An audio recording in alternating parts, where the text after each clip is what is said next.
들 위해 하나님께서 또 큰 은혜 부으시고 내려주실 줄 믿습니다. 오늘 이 수요일 저녁 우리 함께 또 계속해서 하나님을 경험하는 삶 주제로 우리 함께 같이 보고 있습니다. 지금 이제 12단원 하나님과의 지속적인 교제, 그 가운데 이제 네 번째 시간이죠. 서로를 돕는 것. 그리고 이제 오늘이 이제 우리 하나님을 경험하는 삶의 이제 마지막 또 시간이기도 합니다. 그동안 우리가 이제 쭉 계속해서 보아왔던 것, 우리가 어떻게 해서 하나님을 경험하게 되는가라는 것을 우리가 쭉 보았죠. 그 가운데에 하나님을 경험하는 삶의 이제 7가지 실체, 이것에 대해서도 여러분께 이제 쭉 말씀을 드렸었죠. 혹시 뭐 계속 잘 오랫동안 해서 기억나시겠지만 다시 말씀드리면 첫 번째는 그 7가지 중에 첫 번째는 뭐였냐면 하나님은 항상 우리 주위에서 일하고 계신다라는 거였고요. 그 다음에 두 번째는 하나님은 우리와 실질적이고 개인적인 또 지속적인 그런 교제를, 사랑의 관계를 추구하신다라는 것입니다. 자, 세 번째는 하나님 우리를 초청하신다라는 것이죠. 그 관계를 위해서 우리를 초청하신다라는 것이고, 그 다음에 네 번째는 뭐였을까요? 자, 초청한 뒤에는 하나님이 뭘 하려고 하는지를 우리에게 알려주시겠죠. 어떻게 말씀하시느냐? 하나님의 그 목적과 어떤 길로 가야 할 건지에 대해서 성령님이 우리에게 오셔서 이제 말씀을 증거해 주시는데, 성령님은요 우리 가운데 이제 성경이라든지 또 기도할 때에, 그리고 우리의 환경을 통해서, 그리고 또 우리 교회를 통해서 우리에게 말씀하신다라는 것을 이제 우리가 보았습니다. 그 다음에 이제 다섯 번째는 뭡니까? 하나님 말씀 탁 들으면 그 다음부터 뭐가 생겨날까요? 갈등이 생겨납니다. 왜? 내 생각과 다르거든요. 자, 그래서 갈등이 생깁니다. 믿음의 갈등이 이제 생겨나는데, 자, 그러면 거기서 이제 여섯 번째 뭘까요? 하나님의 역사에 이제 참여하려면 그 갈등으로부터 이제 어떻게 해야 되느냐? 하나님의 뜻에 맞게 우리의 삶을 조정해야 된다라는 것입니다. 갈등이 있던 거는 내가 지금 가려고 하는 길과 하나님이 가라 하는 길이 달랐기 때문인데요. 거기서 이제 믿음으로 조정을 하는 거죠. 하나님이 가라고 하는 방향으로 내 삶을 조정합니다. 그러고 나면 일곱 번째는 뭐예요? 이제 그것을 통해서 이제 우리는 하나님이 일하시는 것을 보게 되고 경험하게 된다라는 거죠. 조정이 곧 이제 순종 아니겠습니까? 순종함으로써 우리는 하나님을 만나고 경험하게 된다 그랬습니다. 자, 그것들을 우리가 이제 쭉 같이 살펴보았고, 그 다음에 교회에 대한 것을 또 말씀드렸어요. 교회에 대해서 말씀드린 이유는 뭡니까? 우리 개개인이 모인 게 곧 교회 아니겠습니까? 모든 성도들의 모임이 곧 교회입니다. 하나님은 이 교회를 통해서 또 함께 일해 나가기를 원하신다라고 하는 것이죠. 그렇기 때문에 이 교회 안에 있는 개개인들이 하나님을 경험함과 함께 우리가 함께 하나 된 한 몸을 이룬 교회를 통해서 우리가 또 하나님을 경험하게 된다라는 것을 이제 우리가 쭉 그동안 살펴봐 왔습니다. 오늘 말씀이 이제 어찌 보면 이제 그것과 비슷한 내용을 또 우리가 다루게 되는데, 서로를 돕는 것.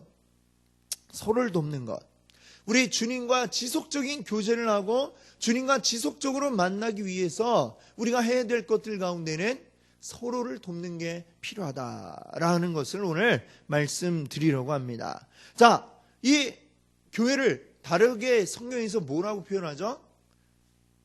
그리스도의 몸이라고 이렇게 표현을 합니다. 그렇죠? 머리가 그리스도시고 그 몸이 교회다라고 이렇게 이야기를 하죠.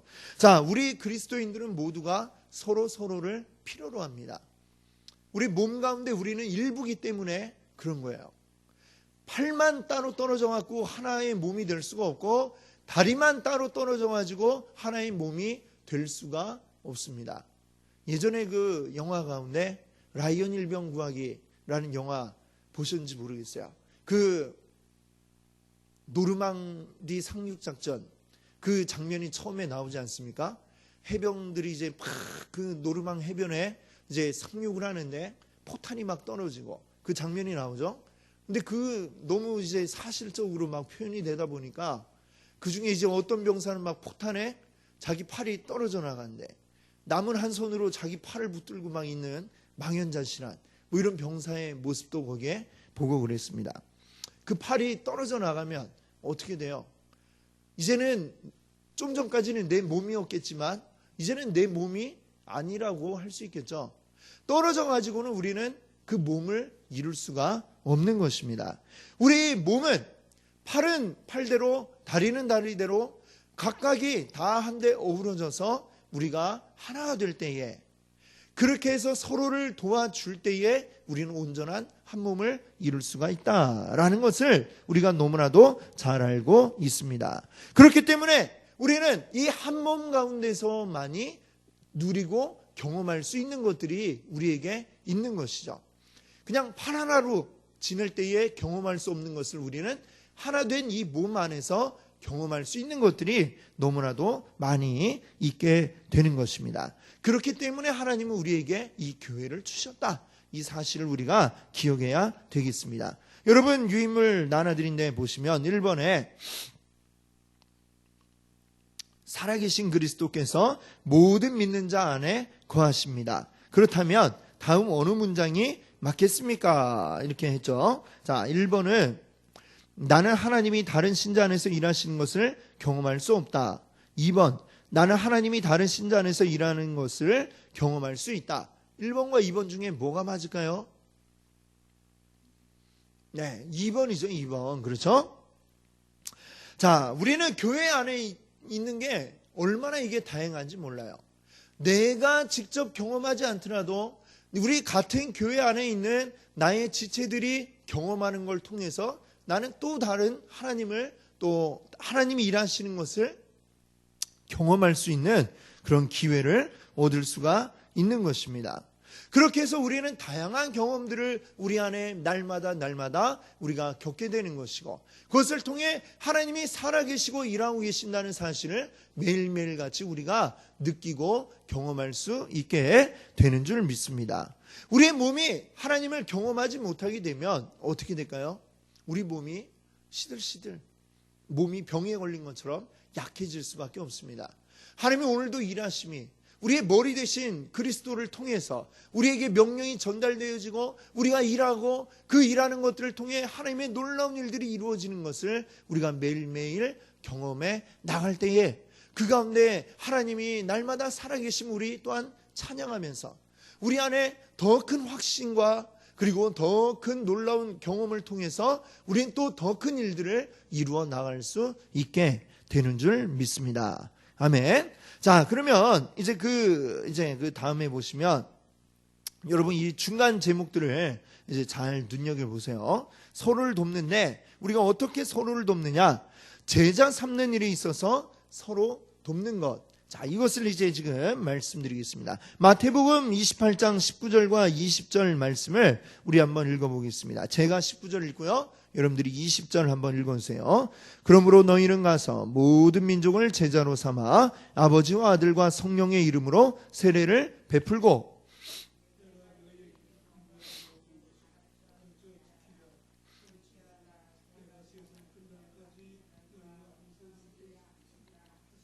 아멘. 자, 여기에 제가 줄을 이렇게 그어 놓은 부분이 있죠. 거기에 뭐라고 쓰여 있습니까? 가르쳐 지키게 하라.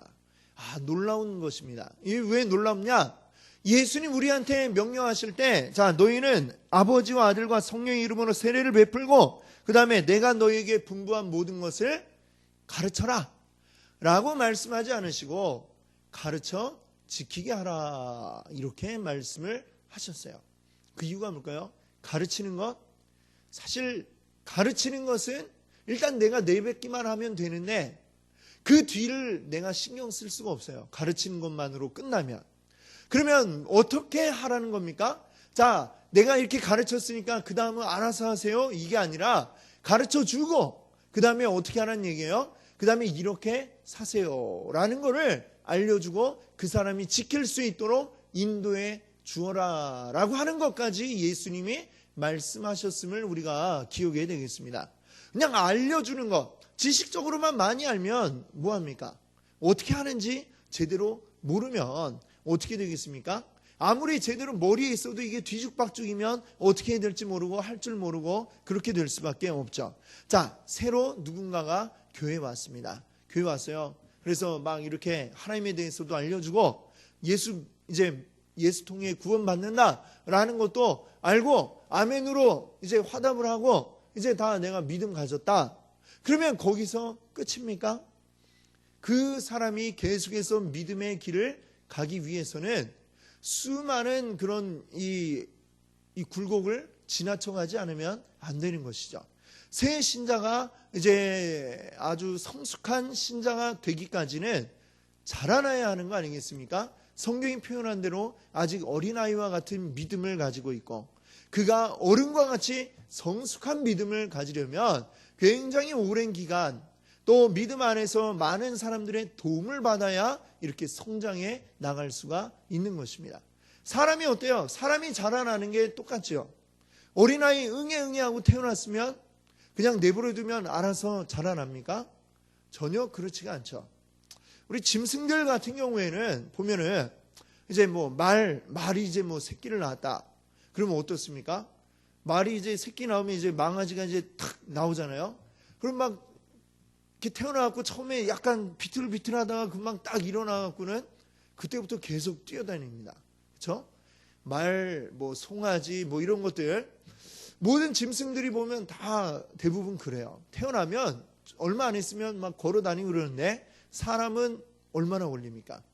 한 1년 정도는 걸리잖아요. 사람은 걷는 것만 그것도 제대로 걷지도 못하고 이래가지고 한 걸음 한 걸음 떼는 게 그렇게 1년이 걸립니다.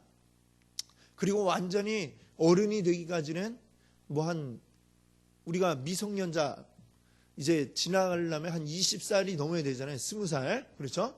20년은 이제 지내야 어른이 되는 것처럼 사실 우리의 믿음의 생활이라는 거 하는 것도 새 신자가 와서 성숙한 단계에 이르는 게 아무리 처음에 진짜 대단하고 큰 믿음인 것 같아도 그의 믿음이 완성되기까지는 시간이 걸려야 이게 완성이 되는 것입니다.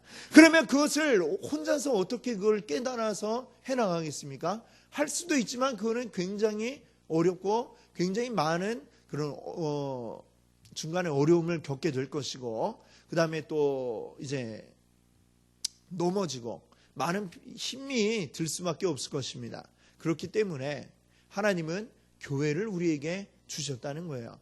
말하자면 이제 이 사람이 엄마 아빠가 필요한 것처럼 이 교회라는 것을 주셔가지고 새롭게 하나님 믿게 된 자들, 믿음의 이제 뿌리가 연약한 자들, 그들이 뿌리를 완전히 내리고 성숙해져서 열매 맺는 자리에 나아갈 때까지 그걸 돌봐주고 함께 이끌어갈 수 있도록 하기 위해서 이 교회라고 하는 것을 우리에게 주셨음을 우리가 기억할 수 있기를 바랍니다. 자, 디모데후서 2장 2절도 보면 우리가 그것을 분명하게 알 수 있어요. 같이 한번 읽어보겠습니다. 또 내가 많은 증인 앞에서 내게 들은 말을 사람들에게 부탁하라. 그들이 또 다른 사람들을 가르칠 수 있으리라. 아멘.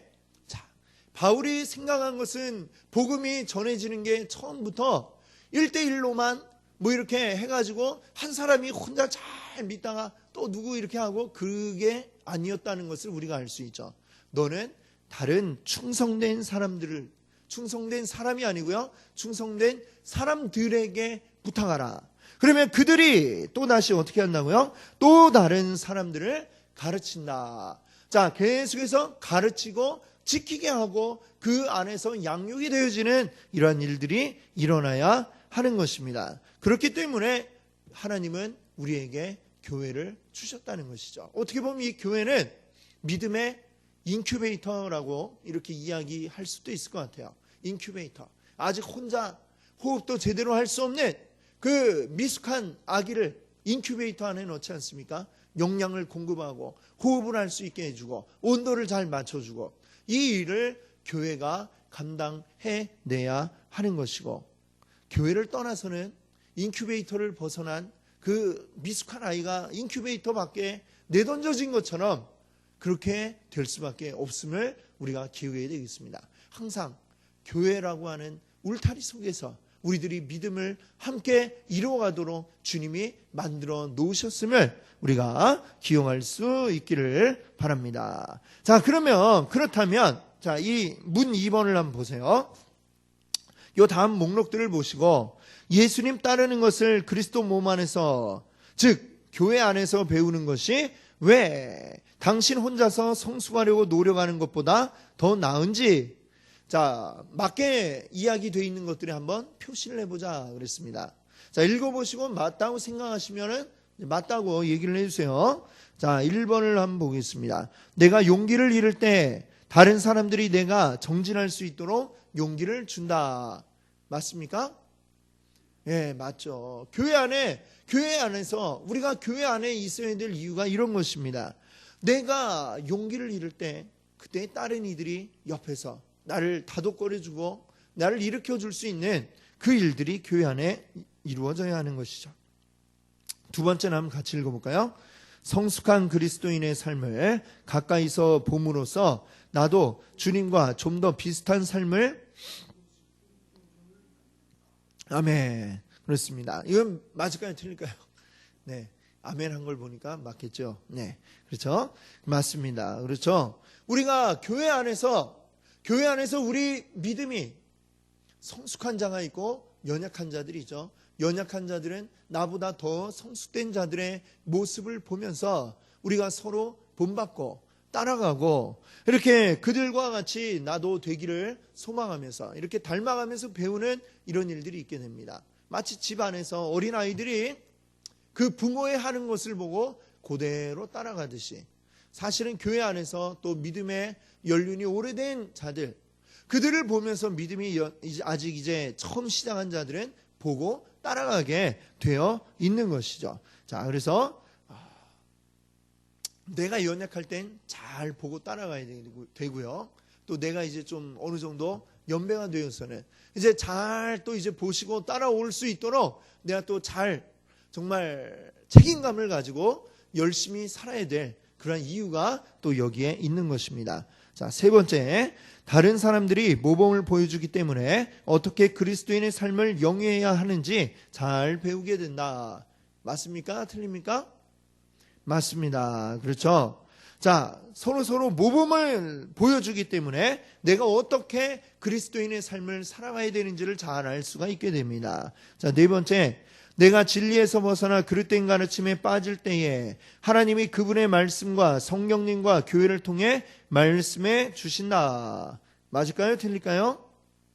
네, 맞습니다. 내가 혹시라도 진리를 벗어나게 될 때에, 잘못된 그 가르침에 빠지게 될 때에, 자, 하나님의 말씀 또 성령님 뿐만 아니라 바로 교회, 나와 함께 했던 그 지체들을 통해서 내가 권면받고 또 하나님의 말씀을 다시금 듣게 되는 것이죠. 자, 다섯 번째, 내가 죄악에 빠질 때 그리스도인 형제 자매들이 사랑으로 이끌어 회개하고 주님께 돌아오게 해준다. 맞을까요? 틀릴까요?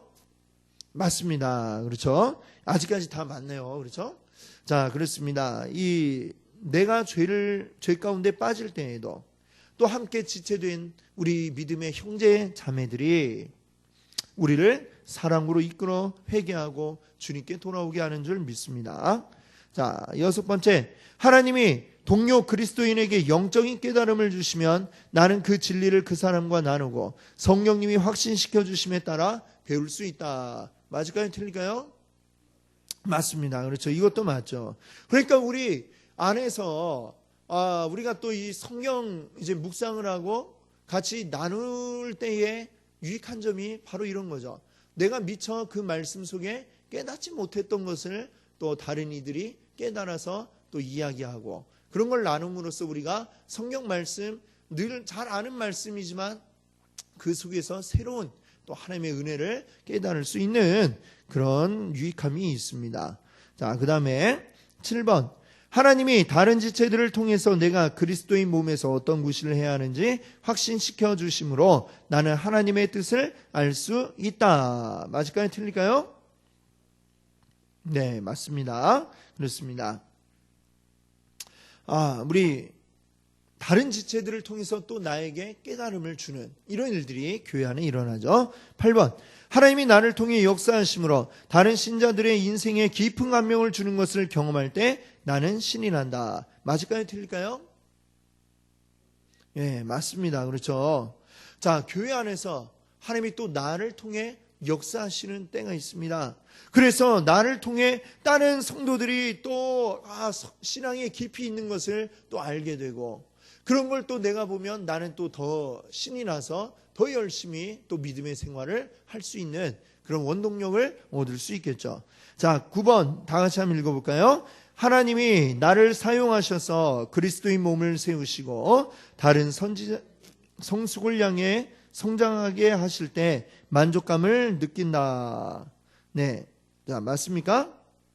네, 맞죠. 그렇죠. 자, 나를 통해서 하여튼 하나님께서 그리스도의 몸을 세우시고 일해 나가시는, 이게 얼마나 기쁘고 아름다운 일입니까? 그 일에 기꺼이 또 쓰임 받으시는 여러분들 되시기를 바랍니다.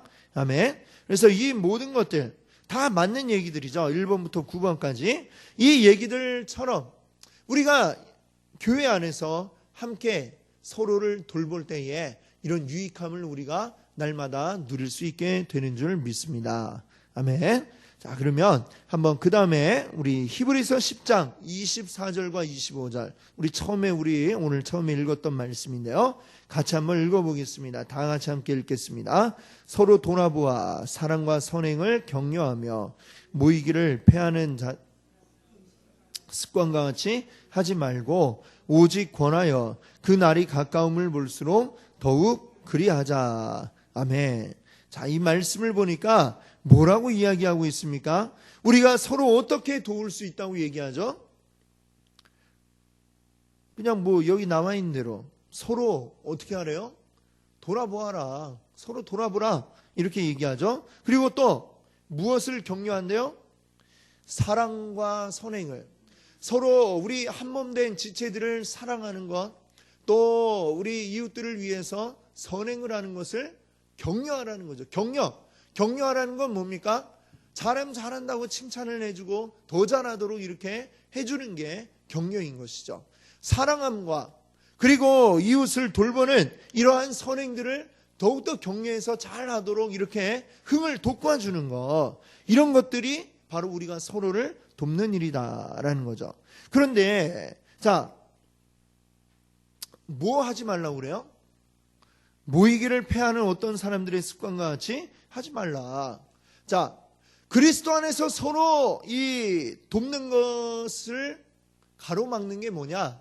모이지 않는 게 그런 것이다 라는 얘기죠. 모이지 않으면 서로 도움을 줄 수가 없다는 얘기입니다. 우리가 함께 모여서 그 안에서 서로 사랑과 선행도 격려하고 그리고 서로 돌아볼 수 있게 된다는 것이죠. 그렇게 하고, 자, 그 날이 가까움을 볼수록 더욱 그리하자. 이 24절이 이야기하는 것처럼 더욱더 그리하자라고 이렇게 히브리서는 말씀하고 있는 것입니다. 자, 그 밑에 있는 이제 질문들이 있어요.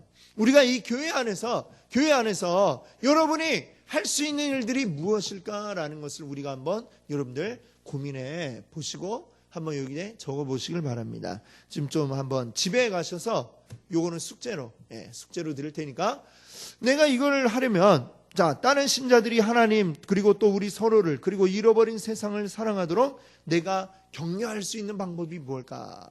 이걸 한번 고민해 보시고, 또 다른 신자들이 선행을 하도록 내가 그걸 도울 수 있는, 격려할 수 있는 방법이 무엇일까 고민을 해보고요. 그 다음에 또 다른 신자들이 함께 모여서 예배하고 또 우리 하나님 말씀을 공부하고 서로 교제할 수 있도록 내가 이것을 권면할 수 있는 방법이 무엇일까? 하나님이 우리에게 이 교회를 주셨으니까 이 교회 안에서 내가 이것을 할 수 있는, 감당할 수 있는 방법이 뭘까를 고민하고 그대로 해볼 수 있는 여러분 되시기를 바랍니다. 그렇게 해서 우리 안에 서로를 격려하고 이런 선행을 격려하는 이런 일들이 우리 안에 날마다 가득하게 넘쳐나기를 바랍니다. 아멘. 자, 그 다음에 이제 우리가 지금까지는 이제 무엇을 봤어요? 제자 삼는 일에 있어서 서로 돕는 것, 요거에 대해서 우리가 생각을 해봤다면, 요번에는 예배에 있어서 서로 돕는 것, 이것을 이제 우리가 생각해 보려고 합니다. 자, 하나님과의 그 코이노니아, 이 코이노니아를 우리말로 번역하면 이제 뭐라고 그랬죠? 교제. 하나님과 교제함에 있어서 아주 본질적인 것 가운데 한 가지는 뭐냐 하면 하나님을 실질적이고 개인적으로 우리가 만나는 것입니다. 하나님을 우리가 실질적이고 아주 개인적으로 경험하려면 어떻게 해야 됩니까? 우리 예배가 하나님 만나는 그런 예배가 되어야 한다라는 것입니다. 왜요? 이 예배가 누구한테 드린 예배예요? 하나님께 드리는 예배고, 이 예배를 통해 하나님은 우리 예배를 받으시고 우리 예배 중에 임재하셔서 우리에게 은혜 주시기 때문입니다. 그래서 우리에게 이 예배는 매우 중요한데, 이 코이노니아, 이 교제가 우리 예배 가운데 일어나야 한다라고 하는 것이죠. 자, 그러면 이 다음에 나오는 성경 말씀들은 초대교회의 예배에 대한 그러한 성경 말씀들이 되겠습니다. 이 말씀들을 보면서, 자, 초대교회 성도들이 예배 때 어떻게 하였는지를 우리 같이 한번 보도록 하겠습니다. 자, 사도행전 2장 42절 또 46, 47절인데요. 우리 한 절 한 절, 제가 42절, 여러분들이 46절, 우리 47절을 함께 읽어보겠습니다. 그들이 사도의 가르침을 받아 서로 교제하고 떡을 떼며 오로지 기도하기를 힘쓰니라.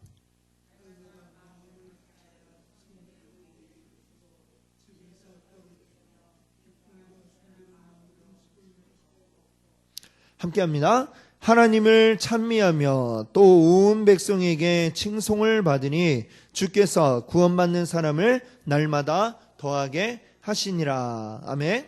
자, 초대교회 그 예배드리는 그 모습이 잘 나오고 있습니다. 보니까 어떻게 했어요? 처음에 맨 앞에 나오는 거 뭐 있죠? 42절에 그 앞에도 하나 뭐 있죠? 사도의 가르침을 받아. 그들이 예배 때에 이 사도의 가르침을 받고, 자, 또 뭐 했어요? 서로 교제하고, 그렇죠? 그 다음에 또 무엇도 했습니까? 떡을 떼며, 그리고요, 또 오로지 기도하기 힘썼다. 이렇게 얘기합니다. 자, 이런 식으로 그들이 예배를 드렸는데, 이것을 또 어떻게 했다고 그래요? 46절에 보니까, 날마다 마음을 같이하여 성전에 모이기를 힘썼다. 나를 정해놓은 날이 물론 있었지만 주일, 안식일에도 모이고 이들은 주일에도 모였습니다. 근데 그 날뿐만이 아니라 날마다 이들이 성전에 모이기를 힘쓰고, 그 다음에는 성전에 모인 뒤에는 또 어떻게 했다고 그래요? 집에서 떡을 떼며, 집에서 떡을 떼며 음식을 먹었다. 자, 성전에 모이는 거는 우리로 치면은 교회에 와서 주일날 예배를 드리는 거예요. 자, 그 다음에 어떻게 했다고 그래요? 흩어져서 작은 소그룹으로 모여서 또 다시 집으로 와서 이들이 떡을 떼며 식사를 하면서 같이 또 교제하는 이 모습을 말씀하고 있습니다. 그렇죠? 그뿐만 아니라 또 47절에 보니까 뭐 했대요? 하나님을 찬미하며, 그 결과 그들이 온 백성에게 칭송을 받았다라고 이렇게 말씀하고 있습니다. 그들이 서로 교제하고 예배하는 모습이 얼마나 아름다웠던지, 다른 아직 예수를 주라고 시인하지 않는 자들조차도 그들을 칭송했다, 칭찬을 했다, 이 얘기죠. 그리고 그 모습을 보면서 나도 저들 가운데 끼고 싶다, 이런 마음을 가지고 찾아오는 자들이 많아서 이제 날마다 구원받는 자들을 날마다 더하게 하시니라, 이렇게 말씀하고 있습니다. 자, 또 에베소서 5장 19절 20절 한번 볼까요? 제가 19절, 여러분들이 20절 읽어주시기 바랍니다. 시와 찬송과 신령한 노래들로 서로 화답하며 너희 마음으로 주께 노래하며 찬송하며.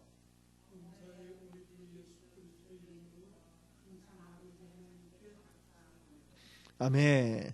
자, 여기 보니까 그들이 예배 때 하였던 것 무엇이 있습니까? 이 19절은 찬송, 찬송하고, 그리고 또 시와 찬송과 신령한 노래라고 했어요. 그러니까 이것은 이 구약 시대의 구약 성경에 시편이 있죠. 시편이 모르겠습니다. 이때도 아직 노래의 그 가락이 남아 있었는지 모르겠습니다만 노래가 있는 것도 있고 없는 것도 있었겠죠. 원래는 다 노래였겠지만 노래가 있는 거는 이들이 함께 노래를 부르고, 그리고 노래가 없는 것은 같이 그것을 읽고 또 그것으로 하나님을 찬미했다, 이렇게 말씀하고 있습니다. 그리고 또 20절은 뭐 했다고 그래요? 날마다 이들이 하나님께, 아버지 하나님께 감사했다, 이렇게 말씀하고 있습니다. 그렇죠? 늘 그들이 예수의 이름으로 아버지 하나님께 감사드리는 이것이 예배 가운데 그들이 있었다라는 것이고, 자, 고린도전서 14장 26, 29절부터 33절까지 우리 한 절씩 한번 교독으로 읽어보겠습니다. 마지막 절 함께 읽겠습니다. 그런즉 형제들아 어찌할까? 너희가 모일 때에 각각 찬송시도 있으며 가르치는 말씀도 있으며 계시도 있으며 방언도 있으며 통역함도 있나니 모든 것을 덕을 세우기 위하여 하라.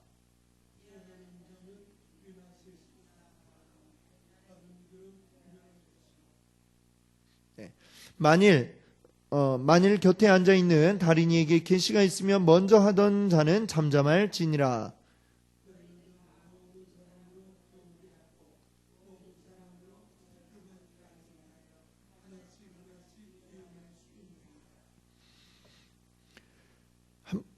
예언하는 자들의 영은 예언하는 자들에게 제재를 받나니, 함께합니다. 하나님은 무질서의 하나님이 아니시오 오직 화평의 하나님이시니라. 모든 성도가 교회에서 함과 같이. 아멘.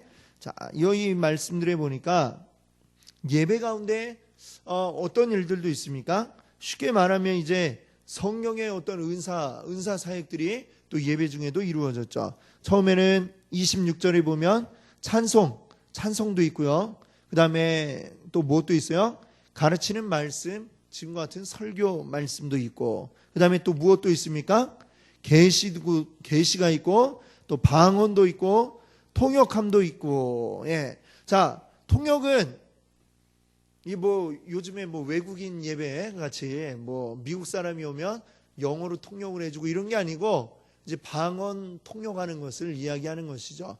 예배 중에도 누군가가 성령이 뭔가를 주셔서 방언을 하려면, 근데 보니까 뭐라고 했어요? 방언 같은 경우는 이제 통역하는 자가 없으면 이제 하지 마라라고 이렇게 이야기를 합니다. 교회 질서를 위해서. 왜냐하면 통역하는 자가 없으면, 그러니까 통변의 그런 은사 있는 자가 없으면 무슨 말을 하는지 다른 사람들이 알 수가 없기 때문에 그것은 개인적으로 하고, 그걸 통변할 사람이 있으면 하라. 그리고 또 계시의 은사를 받은 자들이 또 하나님의 말씀에 대해서 이렇게 그것을 사람들에게 말하고, 또 예언의 은사 이런 것들도, 근데 예언의 은사 이런 것들이 무슨 미래에 무슨 일이 있고, 사실 이런 걸 이야기하는 게 아니고 하나님의 그 말씀을, 하나님의 생각과 뜻을 우리에게 주실 때에 그것을 말하는 게 바로 이러한 은사들입니다.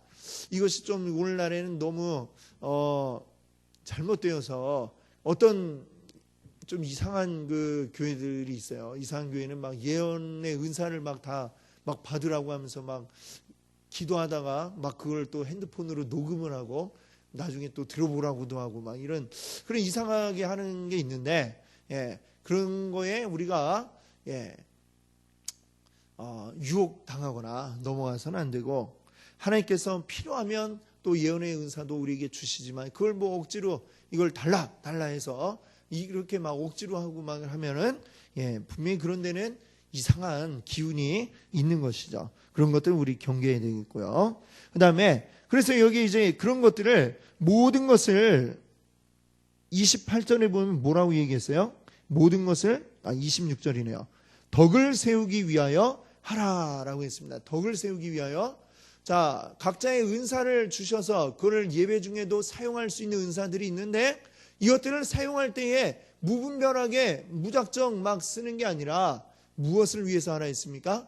덕을 세우기 위하여. 덕이라는 거 참 이제 어려운 말이지만, 그냥 나 잘난 거 보여주려고 앞에 나와갖고 막 계시의 말씀을 이야기하거나 이런 것이 아니고, 교회 덕을 세우기 위한 방법으로 하나님이 우리에게 주시고 그것을 나와서 할 수 있다. 이렇게 이야기하고 있는 것입니다.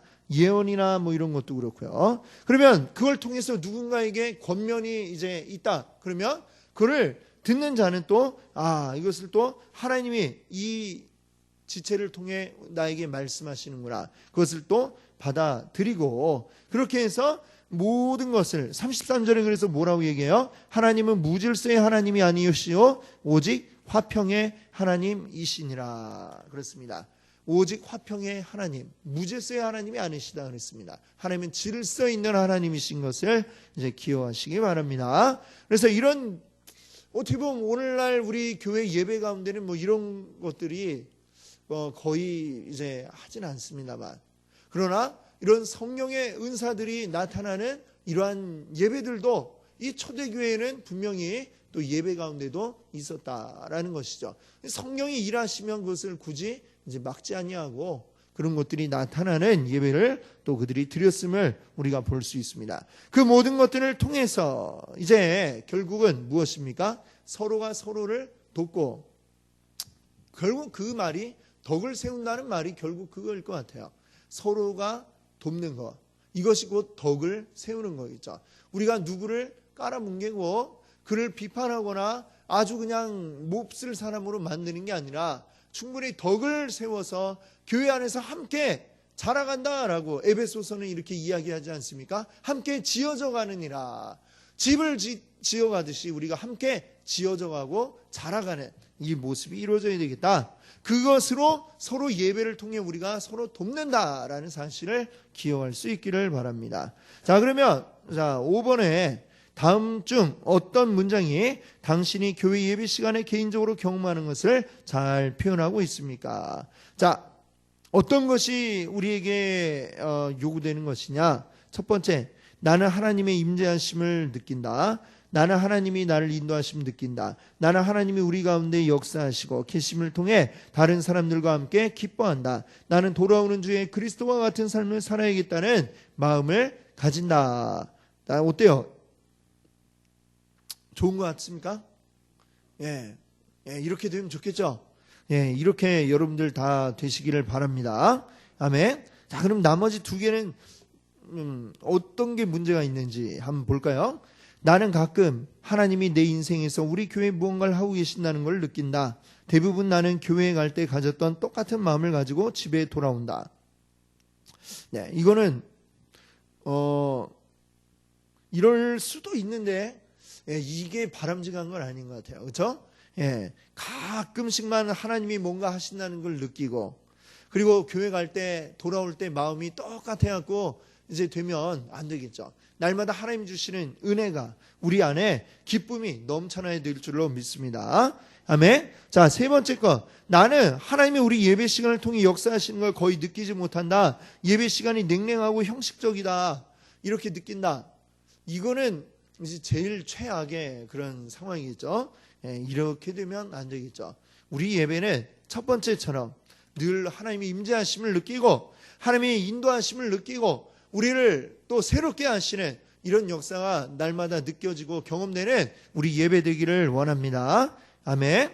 자, 그걸 위해서 밑에 이제 또 다른 질문을 하고 있어요. 그러면 그렇게 되려면 자, 어떻게 해야 되느냐?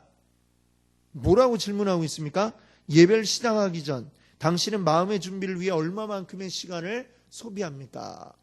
사실 이게 참 중요한데, 예배 그냥 딱 와갖고 그냥 앉아만 있으면 다 되는 게 아니라, 이 예배는 사실은 이건 뭐예요? 하나님과의 교제죠, 교제. 자, 여러분들 TV 보면은 가끔 이제 인터뷰 하는 거 여러분들 보시죠? 인터뷰. 누군가를 이제 뭐 기자가 찾아가서 질문을 하고 그럽니다. 자, 근데 그 기자가 그 사람 인터뷰하려면 그냥 무턱대고 가가지고 그냥 뭐 이렇게 할까요? 아니면 준비를 해가지고 가서 인터뷰를 할까요? 준비를 당연히 해가지고 가겠죠? 안 해가지고 가면은 딱 아유 반갑습니다 한 다음에 물어볼 게 없어요. 아, 근데 요즘에 뭐 잘 지내시죠? 뭐 이런 안부나 묻고 그 다음에 네 인터뷰 다 했으면 갑니다 이러고 가버린단 말이에요. 자, 예배도 우리가 하나님과 만나는 것이에요. 하나님과 만나는 것인데 하나님으로부터 뭔가를 얻으려면 우리에게 준비가 되어 있지 않으면 안 되는 것이죠. 근데 이 예배에 그만큼 그렇기 때문에 사실은 우리 마음에 준비를 가질 시간이 필요합니다. 물론 우리 일주일 내내 늘 하나님과의 만남을 기대하면서 준비하면서 오지만 또 그 예배 시간에 임함에 있어서도 우리 예배가 뭐 주일 예배가 이제 11시다 그러면 딱 11시에 딱 맞춰서 오는 것보다는 몇 분이라도 다만 몇 분이라도 더 먼저 와서 자리에 앉아서 숨도 고르고 숨도 고르고 그다음에 잘 좋은 자리에 앉아갖고 오늘 말씀 생각하면서 이제 어떤 말씀인가 뭐 제목도 한번 보고 본문도 한번 보고 하면서 이 오늘 예배 받을 은혜를 기대하는 마음으로 쫙 앉아가지고 기도하면서 있다가 그때 이제 딱 예배 시작이 되면 같이 이제 해야 그래야 우리가 은혜를 받을 수가 있지. 막 예배 뭐 벌써 말씀 들어갔는데 이제 막 와서 이제 막 듣고 하면 일단 그때 들어오면 본문이 뭔지도 모르고 지금 뭐 무슨 얘기인지도 알기도 어렵고 그래서 예배에 일찍 오셔서 준비를 하시는 게 참 중요하다라는 것이죠.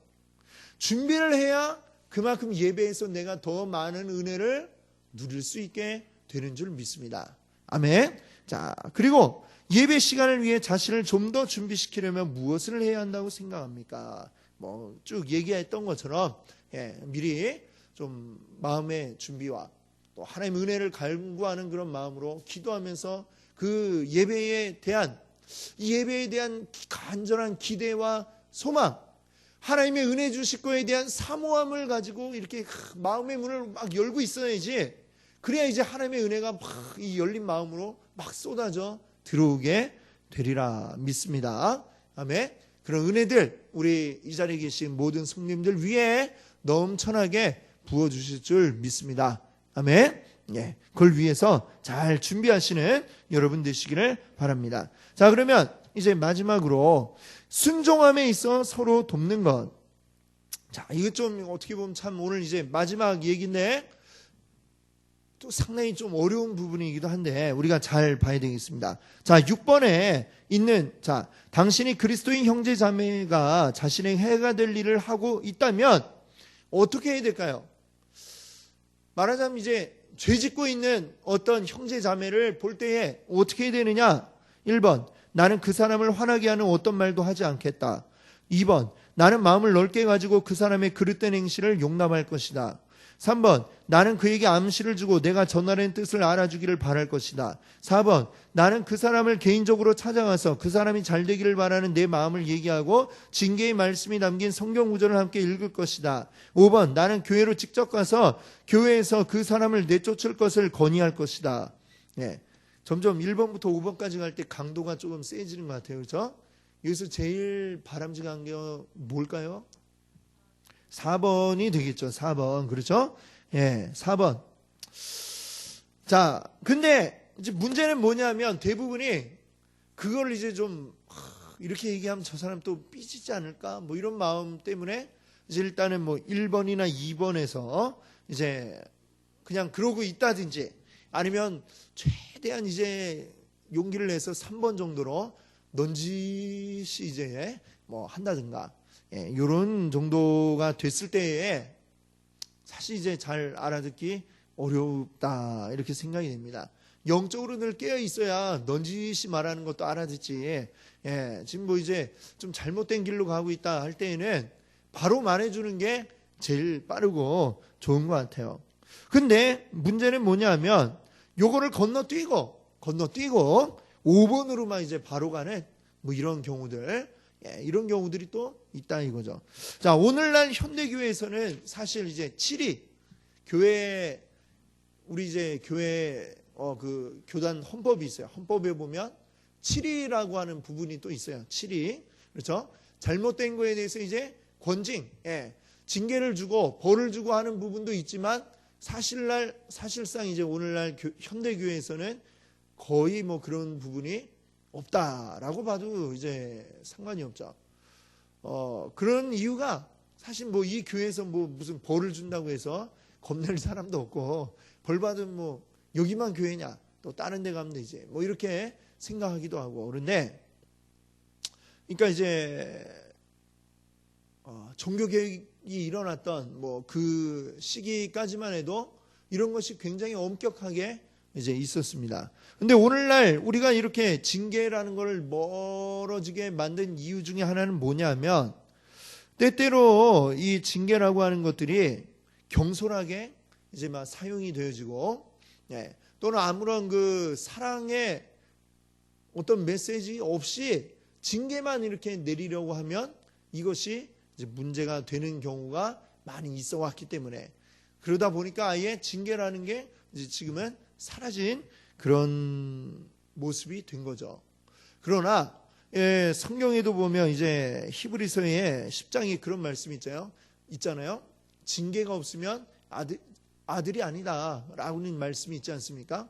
참 아들이면 징계가 있다라는 말처럼 사랑하면 사랑의 매가 있을 수 있는 거죠. 오늘날은 이렇게 여러 가지 해서 이제 사랑의 매라는 게 참 구분하기도 어렵고 그게 참 어려워졌습니다만, 그러나 분명히 사랑에서 때리는 사랑의 매라고 하는 거는 있다. 여러분도 그렇게 생각하시죠?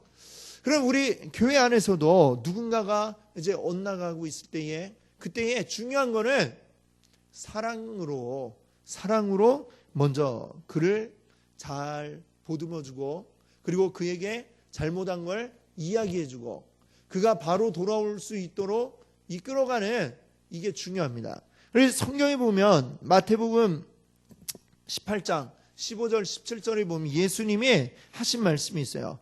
죄로 인해서 멀어진 형제를 다시 찾는 그 과정을 4가지 단계로 이렇게 얘기하고 계신데, 자, 이 말씀 보시면, 자, 내 형제가 죄를 범하거든, 자, 첫 번째 어떻게 하라고 했냐면요, 너와 그 사람과만 상대하여 권고하라 그랬습니다.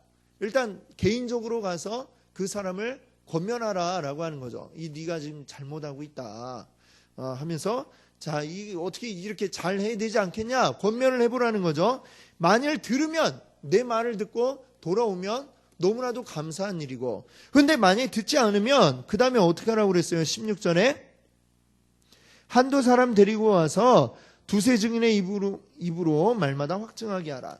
자, 그 다음에 한두 사람이 이제 더 가서 같이 또 더 이야기를 나누고 그에게 빨리 돌아올 것을 권면하는 것입니다. 자, 그래도 되지 않으면 어떻게 하라고 그랬어요? 교회 말하고, 그러면 교회 차원에서 이제 그 사람을 찾아가서 이야기하고 권면을 하고, 교회 말도 듣지 않거든 그 다음에 어떻게 하라는 얘기예요? 이방인과 세리같이 여기라. 이제 말하자면 그 교회의 징계라는 게 이제 여기에 사용이 되는 거겠죠. 그러니까 사실은 징계라는 게 그냥 나오면 안 되고, 충분히 그 앞에 사랑으로 그 사람을 찾아가서 보듬고 같이 눈물을 흘리고 기도하는 가운데에 이런 것들이 있고 나서 이제 있어야 된다. 그러나 잘못된 거에 대해서 분명히 지적해 줄 수 있는 그것은 있어야 된다라는 게 이제 이 말씀이 이야기하고 있는 것이죠. 그러니까 사실 그래요. 지금도 우리 교회 가운데 보면 또 이렇게 여러 가지로 무슨 일인지 이렇게 또 교회에 뜸해진 뭐 이런 형제 자매들 또 있을 때에, 그러면 그 누군가 있을 때에 보면 우리 성도님들이 누가 계속 못 본 것 같다 그러면 먼저 그걸 느낀 분이 먼저 그 분에게 연락을 하고 만나보고, 가장 좋은 거는 이제 뭐 그 소속돼 있는 셀에서 이제 같이 찾아보고, 이렇게 함께 또 권면해서 교회로 나오고, 한번 이렇게 만나봤는데도 잘 안 되면 그 다음에 이제 저에게 이야기를 하시고, 그러면 이제 제가 또 같이 찾아와서 또 만나고, 이렇게 해서 잘 권면을 해서 이끌어오는, 이게 가장 중요하다 이렇게 생각이 되어집니다. 그러니까 누가 안 보이는데 어떻게 됐어요? 나한테 묻지 마시고, 여러분이 먼저 물어보시고, 이렇습니다. 그러니까 목사님 좀 같이 갑시다. 그러면 이제 그 뒤에 제가 이제 같이 가서 이제 권면을 하는 게 이것이 이제 성경이 이야기하는 그런 순서가 더 잘 맞는 것 같아요. 그렇죠? 예, 우리 성도님들이 더 관심 속에 우리 주변의 이웃 형제들을, 자매들을 보시면서 함께 잘 권면하시고, 안 되면 이 또 교회 차원에서 같이 또 함께 위해서 기도하고, 그래서 함께 우리 잃어버리는 형제자매 없도록, 예, 모두가 다 우리 하나님의 귀한 자녀들로 세워질 수 있도록 이렇게 되기를 바랍니다. 아멘. 예, 함께 같이 기도하겠습니다.